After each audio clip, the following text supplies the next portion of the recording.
Welcome to this explainer. Okay, today we are completely bypassing those glossy tourist brochures to bring you the unfiltered, boots-on-the-ground reality of Ho Chi Minh City in 2026. Seriously, forget the generic top 10 lists. If you actually want to conquer the chaotic, vibrant, and absolutely beautiful reality of modern Saigon, you need an insider's perspective. We're going to break down exactly how to master this city like a seasoned local. You know that old saying, the city never sleeps? Well, here, that isn't just some poetic metaphor. This is a metropolis powered by the frenetic, relentless energy of over 9 million motorbikes. It's a city of endless street food stalls firing up their charcoal grills at dawn and literally keeping them burning long past midnight. It's totally exhilarating, but without a strategy, it can also be incredibly overwhelming. And that is exactly why we've put together this ultimate survival playbook. We're going to decode the madness step by step.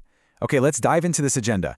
We're covering weather, the sweaty reality, escaping the District 1 trap, surviving the concrete jungle, dodging 2026 tourist scams, and finally, the real street food rules. All right, Section 1, weather, the sweaty reality. Let's tackle the very first hurdle you're going to hit the second you step out of the airport, the tropical climate. Saigon doesn't really do mild. It operates in extremes. Now, what's wild here is the absolute stark contrast you've got to prepare for. During the dry season, stretching from December to April, you are dealing with brutal heat. We're talking temperatures soaring to 38 degrees Celsius by April with a massive UV index. You literally risk heat stroke if you aren't careful at noon. On the flip side, the rainy season, from May to November, drops an astonishing 1,800 millimeters of water on the city over 150 days. You will be totally drenched in sudden, extreme afternoon monsoons that can flood the downtown streets in a matter of minutes. So you're probably wondering, when should you actually go?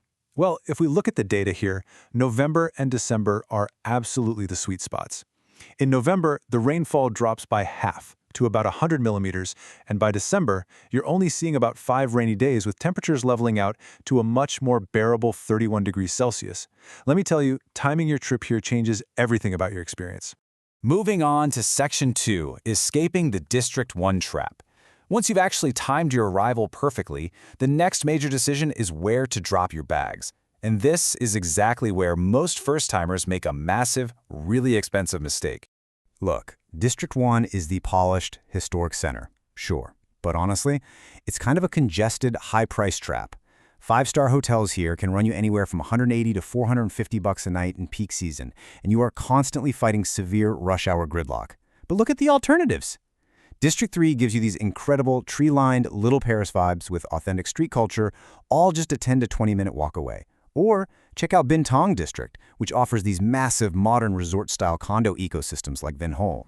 Here's the real reality check. You're going to save roughly 32% on your total monthly cost of living simply by shifting over just one neighborhood. That includes your accommodation, your food, transport, nightlife, the whole shebang. It is the ultimate travel arbitrage. Let's break down why expats are literally flooding into Bintang. It's the ultimate hack. You have Pham Vit Chan, known as Little Tokyo, packing the streets with hip cafes and izakayas. You get access to the sprawling Vinh Ho Central Park and Vietnam's tallest building, Landmark 81. Your rent includes world-class resort-style pools, and you're still directly connected to District 1 and the expat bubble of Tao Dien. It's high-end amenities wrapped in incredible local food culture for a fraction of the cost. All right, Section 3, surviving the concrete jungle.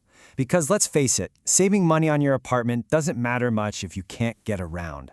The daily battle of navigating a city flooded with 9 million motorbikes is very real. When it comes to ride-hailing apps like Grab, locals are completely ruthless about value. Like 70% of riders in Vietnam choose their app based purely on price. You really need to adopt this local mindset.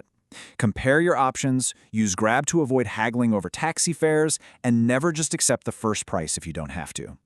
But hey, ride-hailing is just one piece of the puzzle now.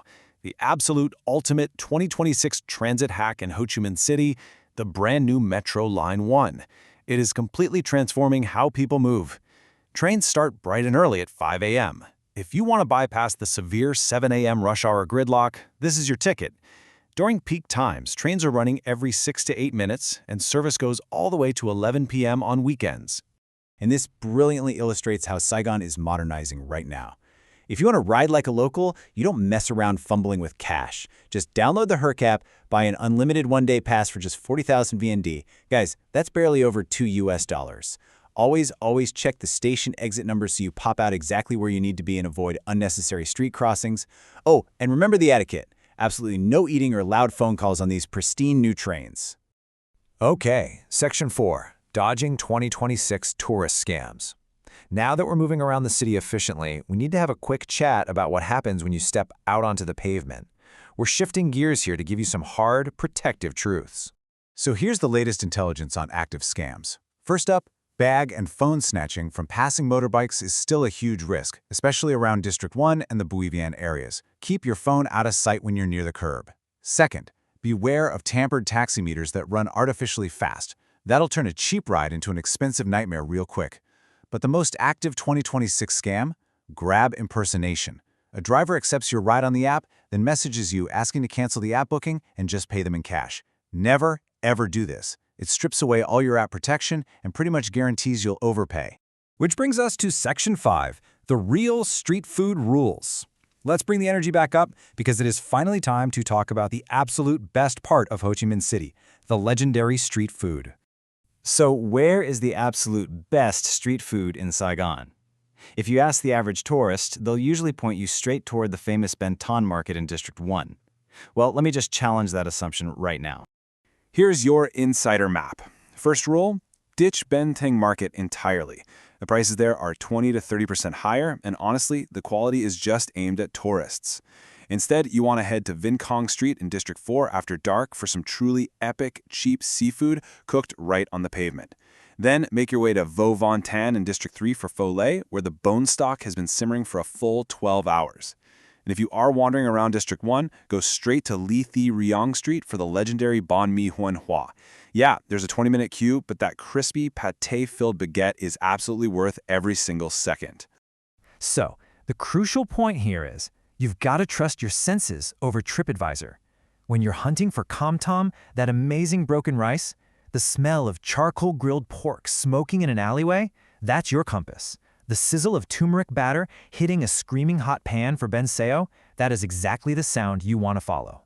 And here's your ultimate, absolutely foolproof ordering hack. Just look for the places where the tiny blue plastic chairs are completely packed with locals at 7 a.m. Seriously, don't worry about speaking fluent Vietnamese. Just sit down, point at what the person next to you is eating, hold up your fingers for how many portions you want, and pay in cash. It works every single time, and it guarantees you the freshest, most authentic meals in the entire city. And that brings us to our final thought for this explainer. You've got the weather data, you've got the transit hacks, the scam alerts, and the map to the real culinary heart of the city. Look, tourists stick to District 1. They overpay and they merely survive the chaos. But insiders? Insiders branch out to District 3 and Ben Thanh, and they master the city. So the question is, which one will you be? Thanks for exploring this incredible city with us, and we'll see you in the next one.